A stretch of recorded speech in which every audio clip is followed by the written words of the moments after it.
Is the use of living organism, population का birth rate, death rate, migration कितना हो गया है, पॉपुलेशन कितनी बड़ी हुई है, पॉपुलेशन में सेक्स रेशियो क्या है, मेल कितने हैं, फीमेल कितने हैं, इसके बारे में जो स्टडी की जाती है उसको क्या बोला जाता है, that is called as the statistics, mathematics of biology.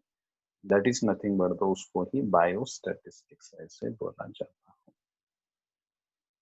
तो बेसिकली हमको लाइफ साइंसेस के कंसेप्ट के बारे में स्टडी करना है। तो यहाँ देखो लाइफ साइंसेस के अंदर, and life sciences that is nothing but the study of biology regarding all aspects, उसको लाइफ साइंसेस बोला जाता है। और उसमें लिविंग ऑर्गेनिज्म का क्लासिफिकेशन किया जाता है, that classification of living organism into different categories on the basis of various organisms. एक देखो बायोलॉजी के अंदर एक ब्रांच रहती है, the name of that branch that is called as taxonomy. Taxos means arrange and nomos means law. That is the branch of science which deals with the identification, collection, description and classification of living organisms. देखो what is the need of classification, सबसे पहले ये ध्यान में रखो living organism का classification करने की क्या जरूरत है। अगर समझो सभी टाइप के लिविंग ऑर्गेनिज्म अगर अलाइक रहते थे, सेम रहते थे, तो there is no need of classification. But in case of nature, there are millions of varieties of living organisms, microorganisms है, plants है, animals है, उनमें भी वेरिएशंस है। माइक्रो ऑर्गेनिजम्स के अंदर भी इंडेफिनेट टाइप है, प्लांट के अंदर भी मिलियंस ऑफ वैरायटीज हैं, एनिमल के अंदर भी मिलियंस ऑफ वैरायटीज। हर एक living organism size, shape, structure के बारे में अलग अलग रहता है। तो उनको क्लासिफाई करने के लिए या उनको अरेंज करने के लिए क्या किया जाता है, एक टेक्सोनॉमी नाम के ब्रांच को यूटिलाइज किया जाता है। इसलिए टेक्सोनॉमी का मीनिंग ही है that is the branch of biology which deals with the study of collection, arrangement, identification, nomenclature and classification of a living organism. क्योंकि टेक्सॉस का मीनिंग ही टू अरेंज होता है। तो सबसे पहले क्लासिफिकेशन किसने किया, तो during the year 18th century the one of the Swedish biologist Carolus Linnaeus नाम का साइंटिस्ट था, who first of all classified या given the scheme of scientific classification of living organisms, and according to him उसने जो all living organism classify किए थे, that is based on the characteristics, organisms are placed in different categories। And Linnaeus ने एक method propose की, उसको बोला जाता है that is called as binomial nomenclature.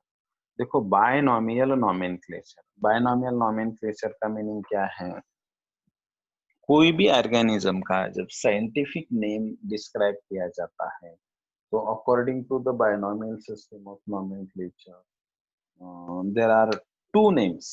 जैसे ह्यूमन बीइंग का साइंटिफिक नाम है होमो सैपियंस, ह्यूमन बीइंग को साइंटिफिकली होमो सैपियंस ऐसे बोला जाता है। तो that is nothing but the Homo sapiens. एक होमो एक पहला नाम है और सैपियंस दूसरा नाम है। वैसे कोई भी लिविंग ऑर्गेनिज्म का नेमिंग करने का जो सिस्टम है वो सबसे पहले किसने दिया, कैरोलस लिनियस नाम के साइंटिस्ट ने दिया। According to that Carolus Linnaeus, the scientific name of each living organism is consist of two subnames। उसमें दो सबनेम्स रहते हैं, एक पहला और एक दूसरा, इसीलिए उस सिस्टम को क्या बोला गया है, that system is called as binomial nomenclature. उसने एक बुक पब्लिश की थी, वो बुक का नाम था स्पीसीज प्लांटारम, और वो स्पीसीज प्लांटारम बुक के अंदर he wrote the biological system of nomenclature for living organism. अब इस सिस्टम के कुछ रूल्स हैं, कैरोलस लिनियस ने जो सिस्टम प्रपोज की है उसके कुछ रूल है। According to this system name of each living organism, देखो बायनोमियल का मीनिंग मैं पहले बता रहा था आपको, कंसिस्ट ऑफ टू नेम्स, दो नाम से बना हुआ रहता है। First is the generic name and second is the species.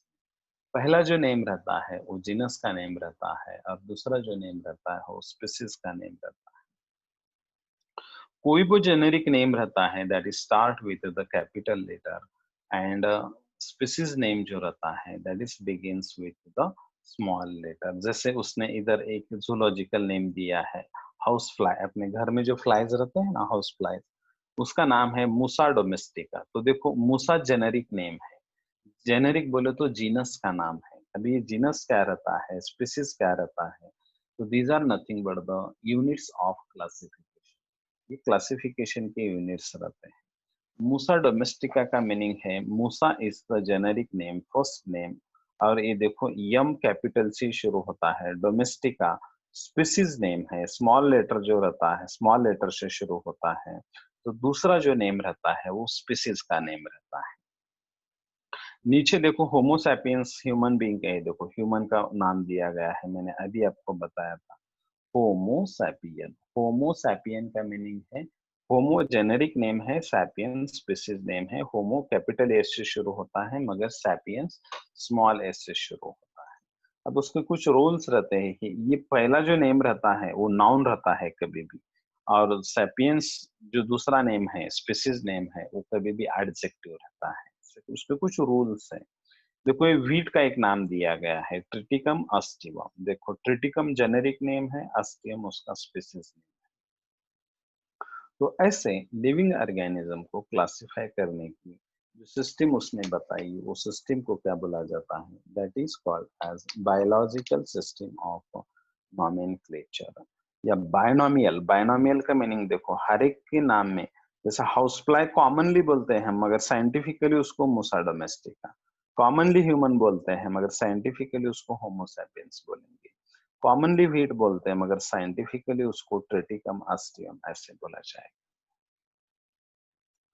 ठीक है, तो ऐसे कुछ बायनोमियल सिस्टम के कुछ roles. Now come to the next page.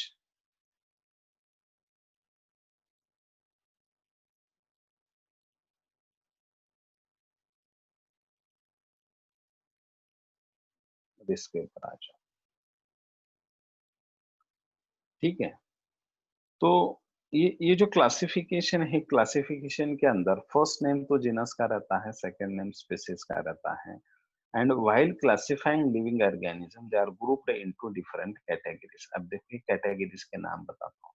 For example potato है, मगर potato belongs to a genus that is Solanum of family Solanaceae, which comes under order that is Solanales of division Eudicots and kingdom Plantae। अब उसके ये levels रहते हैं, higher small से छोटे higher level तक चले जाते हैं। तो ईच जो कैटेगरी रहती है that is known as taxon, जैसे कि फैमिली, क्लास, जीनस एक्सेट्रा, उनको क्या बोला जाता है, टेक्सॉन ऐसे बोला जाता है। And hierarchical system as series of classification was introduced by Linnaeus, ये Linnaeus ने इंट्रोड्यूस किया। अब उसमें जो हायरार्ची का मीनिंग रैंक रहता है, ये देखो रैंक के अंदर सबसे छोटा जो रैंक रहता है, देखो जो लोअर रहता है सबसे छोटा, that is the species, species से बड़ा जीनस, जीनस से बड़ा फैमिली, फैमिली से बड़ा ऑर्डर, ऑर्डर से बड़ा क्लास, क्लास से बड़ा फाइलम, फाइलम एनिमल में यूटिलाइज करते हैं, और डिवीजन प्लांट में यूटिलाइज करते हैं। और सबसे बड़ा जो हायरार्की रहता है दैट इज द किंगडम। तो देखो सबसे छोटा जैसे स्पीसीज होमोसैपियंस, होमोसैपियन, सैपियन बोले तो सिर्फ कौन आ गए इसमें, ह्यूमन बीइंग आ गए, मगर वो नंबर ऑफ स्पीसीज से जीनस बनता है, नंबर ऑफ जीनस से फैमिली बनती है, नंबर ऑफ फैमिली से ऑर्डर बनता है, नंबर ऑफ ऑर्डर से क्लास बनता है, नंबर ऑफ ऑर्डर क्लासेस से फाइलम बनता है या डिवीजन बनता है, नंबर ऑफ फाइलम और डिवीजन से किंगडम बन जाता है। तो ऐसे बेसिस ऑफ क्लासिफिकेशन के अंदर ये हायरार्ची रहती है। हायरार्ची बोले तो रैंक रहता है। अब ये जो हायरार्की रहती है that is for the identification of an individual, वो इंडिविजुअल का आइडेंटिफिकेशन करने के लिए वो हायरार्की है। ठीक है, अब characters that is from larger और higher to smaller of group reach the basic unit of classification. अभी जो मैंने आपको बताया था सबसे छोटा जो यूनिट रहता है वो क्लासिफिकेशन का स्पीसीज रहता है, और सबसे बड़ा जो यूनिट रहता है that is called as phylum. ठीक है, अभी ये हिस्ट्री ऑफ क्लासिफिकेशन सबसे पहले कहाँ से शुरू हो गई, तो it was started from scientist Hippocrates नाम का साइंटिस्ट था जिसने before Christ classified the living organism को सबसे पहले उसने क्लासिफाई किया था। ठीक है। अब हिप्पोक्रेट्स का जो क्लासिफिकेशन था दैट वाज वेरी सिंपल, मगर उसके बाद में two kingdom system of classification जो प्रपोज की गई given by scientist Carolus Linnaeus.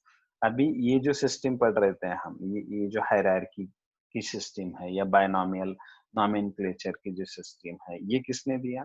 Carlos Linnaeus ने ही दिया। ये जो टू किंगडम सिस्टम रहती है, ये भी कैरलस लिनियस ने ही दिया 1758 के अंदर। He placed all living organisms into two major kingdoms, that one is called as plantae and another one is called as animalia. देखो प्लांटी का मीनिंग क्या है? That Plantae that include the study of a plants, जिसके अंदर plant की study include की जाती है, and Animalia that include the study of animals. Plantae और एनिमलिया प्लांट और एनिमल की ही स्टडी करते हैं, मगर ये कैरोलस लीनियस का जो क्लासिफिकेशन था वो पूरा फुलफिल नहीं था। देखो प्लांटी के अंदर प्लांट आते हैं, एनिमलिया के अंदर एनिमल आते हैं, but in addition to plants and animals बहुत सारे स्मॉल ऑर्गेनिजम्स रहते हैं जिनको हम माइक्रो ऑर्गेनिज्म बोलते हैं। जैसे इधर दिया है देखो, अभी यूग्लिना है, छोटा वन सेल ऑर्गेनिज्म रहता है। ब्लू ग्रीन algae रहती है, वो भी वन सेल या फ्यू सेल ऑर्गेनिजम्स रहते हैं, या फंगा रहते हैं, या बैक्टीरिया रहते हैं। ये भी लिविंग ऑर्गेनिज्म होते हुए ये टू किंगडम सिस्टम के अंदर इंक्लूड नहीं किए गए थे। अभी कार्लोस लिनियस का जो क्लासिफिकेशन था वो पुराना क्लासिफिकेशन था, 1758 का क्लासिफिकेशन था। तो 1758 के हिसाब से अभी उस जमाने में माइक्रोस्कोप नहीं था, तो इसीलिए माइक्रो ऑर्गेनिज्म की स्टडी करना पॉसिबल ही नहीं। इसलिए कैरलस लिनियस ने जो दिखते हैं, जो सामने है ऑर्गेनिजम्स, उसको ही क्लासिफाई किया। मगर हमको जो नहीं दिखते हैं, ऐसे जो छोटे छोटे ऑर्गेनिजम्स जो वन सेल ऑर्गेनिजम्स रहते हैं, उनके बारे में ये क्लासिफिकेशन नहीं था। इसीलिए उसके बाद में एक नया सिस्टम आ गया। उसके बाद में जो सिस्टम आ गई, वो सिस्टम को क्या बोला जाता है? दैट इज कॉल्ड एज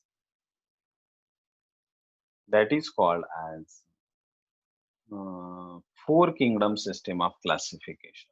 उसको four kingdom system of classification ऐसे बोला जाता है। कोपलैंड नाम का साइंटिस्ट था। जैसे देखो टू किंगडम के अंदर प्लांटी और एनिमलिया दोनों था, अब ये फोर किंगडम आ गए। 1956 के अंदर एक कोपलैंड नाम के साइंटिस्ट ने उसको प्रपोज किया, and he divided all the living organisms into four kingdoms. जैसे कि मोनेरा के अंदर bacteria and blue green algae आते हैं, प्रोटिस्टा के अंदर रेड एंड ब्राउन algae आते हैं, या कुछ फंगा एंड प्रोटोजोआ आते हैं प्रोटिस्टा के अंदर। फिर प्लांटी और एनिमलिया तो है ही। तो मोनेरा, प्रोटिस्टा, प्लांटी, एनिमलिया, ऐसे it is known as four kingdom system of classification, and in it the position of fungi in protist was uh, debatable. Debatable बोले तो ये सिस्टम के अंदर देखो उन्होंने फंगाई को किसके अंदर रखा था? प्रोटिस्टा के अंदर रखा। तो ये कोपलैंड का जो क्लासिफिकेशन था, वो मोनेरा के अंदर तो बैक्टीरिया आ गए थे, यानी माइक्रो ऑर्गेनिजम्स आ गए थे। प्रोटिस्टा के अंदर भी रेड algae, ब्राउन algae ऐसे ऑर्गेनिजम्स आ गए थे, यानी उसमें भी माइक्रो ऑर्गेनिज्म आ गए थे। और ये जो दो पुराने किंगडम्स थे, प्लांटी और एनिमलिया, वो एज इट इज थे जैसे के वैसे। तो उससे क्या हो गया? पहले वाले दो सिस्टम के बजाय अब चार किंगडम बन गए। टू किंगडम के बगैर फोर किंगडम बन गया। फोर किंगडम में किसको प्लेसमेंट दिया गया? माइक्रो ऑर्गेनिज्म को प्लेसमेंट दिया। ये मोनेरा और प्रोटिस्टा स्पेशली माइक्रो ऑर्गेनिज्म के लिए ही बनाए गए, मगर उसमें फंगाई को प्रोटिस्टा के अंदर रखा गया था, वो थोड़ा डिबेटेबल था। डिबेटेबल बोले तो चर्चा का विषय था, वो डिबेट करना था उसके बारे में, क्योंकि फंगाई मल्टी सेलुलर रहते हैं और प्रोटिस्टा के अंदर जो भी ऑर्गेनिज्म इंक्लूड किए जाते हैं वो यूनिसेलुलर रहते हैं, तो वो थोड़ा डिबेटेबल था। इसीलिए उसके बाद में 1969 के अंदर नेक्स्ट सिस्टम ऑफ क्लासिफिकेशन आ गई है, और उसको बोला गया that is called as five kingdom system of classification. अब ये five kingdom system of classification जो रहती है, इन विच मोनेरा, प्रोटिस्टा, अब देखो फंगाई के लिए सेपरेट किंगडम बनाया गया, और बाकी जो है वो पुराने चार जैसे के वैसे हैं। अब ये जो क्लासिफिकेशन किया गया वो कौन से बेसिस के ऊपर क्लासिफिकेशन किया गया? That is on the basis of cell structure. अब सेल स्ट्रक्चर आप पढ़ चुके हैं, that cell is either prokaryotic और यूकैरियोटिक। सेल कैसी है, प्रोकैरियोटिक है या यूकैरियोटिक है, वो देख के उसका क्लासिफिकेशन किया है। अगर प्रोकैरियोटिक सेल है तो मोनेरा में रखेंगे, यूकैरियोटिक सेल है तो उसको प्लांटी एनिमलिया, जिस उसके हिसाब से फंगा कौन से है वो उसके हिसाब से रखेंगे।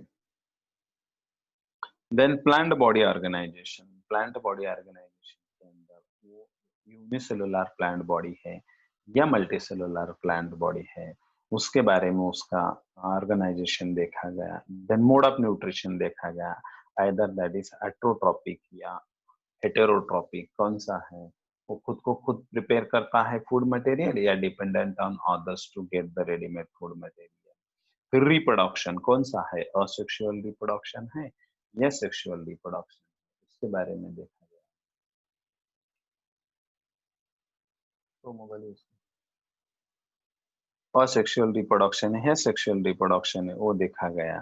फिर एंसेस्ट्रल रिलेशनशिप देखी गई। एंसेस्ट्रल रिलेशनशिप बोले तो सबसे प्रिमिटिव कौन है, फिर उनसे कैसे लिविंग ऑर्गेनिज्म इवॉल्व होते होते आज के जो कॉम्प्लेक्स ऑर्गेनिजम्स बने हुए हैं उसके बारे में देखा गया। और इसीलिए ये देखो ये 4 के अंदर एक फिफ्थ किंगडम ऐड हो गया, किसके फॉर्म में, फंगा के फॉर्म में, इसीलिए उसको क्या बोला गया, that is called as 5 kingdom system of classification. इसीलिए इस सिस्टम को 5 किंगडम सिस्टम ऑफ क्लासिफिकेशन ऐसे बोला गया। And according to this system of classification, all the living organisms are divided into 5 kingdoms। वो 5 kingdoms जो रहते हैं उनमें फर्स्ट आता है मोनेरा, दूसरा आता है, सेकंड आता है प्रोटिस्टा, थर्ड आता है फंगाई, नेक्स्ट आता है प्लांटी और सबसे लास्ट में आता है एनिमल। तो this is about the 5 kingdom system. अभी 5 किंगडम के 5 किंगडम को हमको डिटेल में एक्सप्लेन करना है। मोनेरा के फीचर क्या रहते हैं, प्रोटिस्टा के फीचर क्या रहते हैं, प्लांटी के फीचर क्या रहते हैं, फंगाई के फीचर क्या रहते हैं, एनिमलिया के फीचर क्या रहते हैं, ये सबको हमको डिटेल में स्टडी करना है।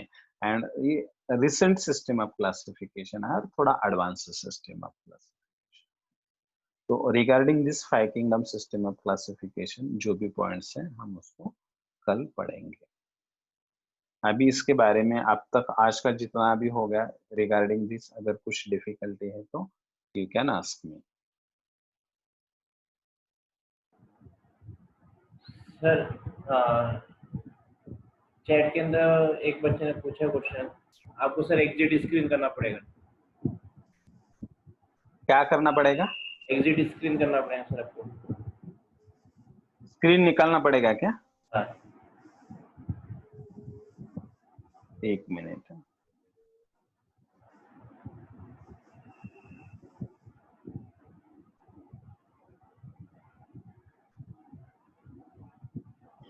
उसका ऑप्शन कहाँ पर रहता है सर?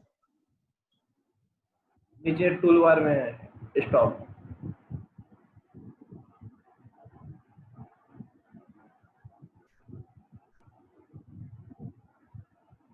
हाँ सर।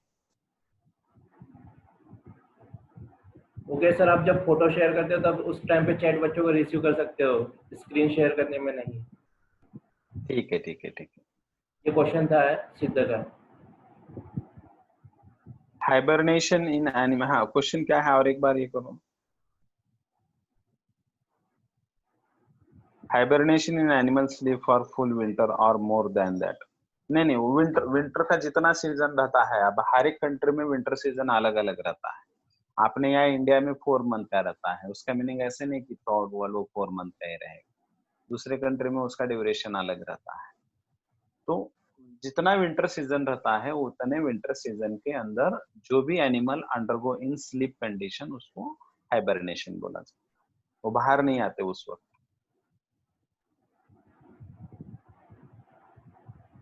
और Is anyone have anybody have doubts? They can ask.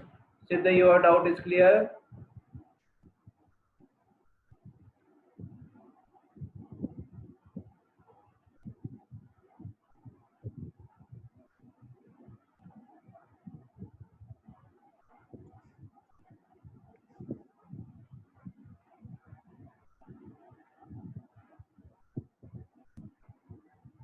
ठीक है सर, फिर बाकी का कल कंटिन्यू करते हैं।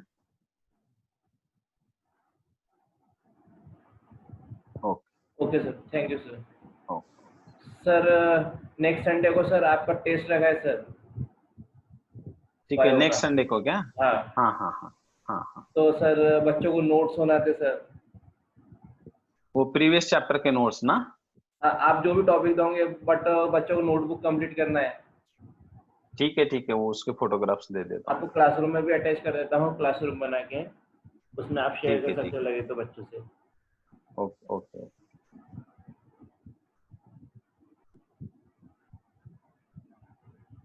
Thank you sir.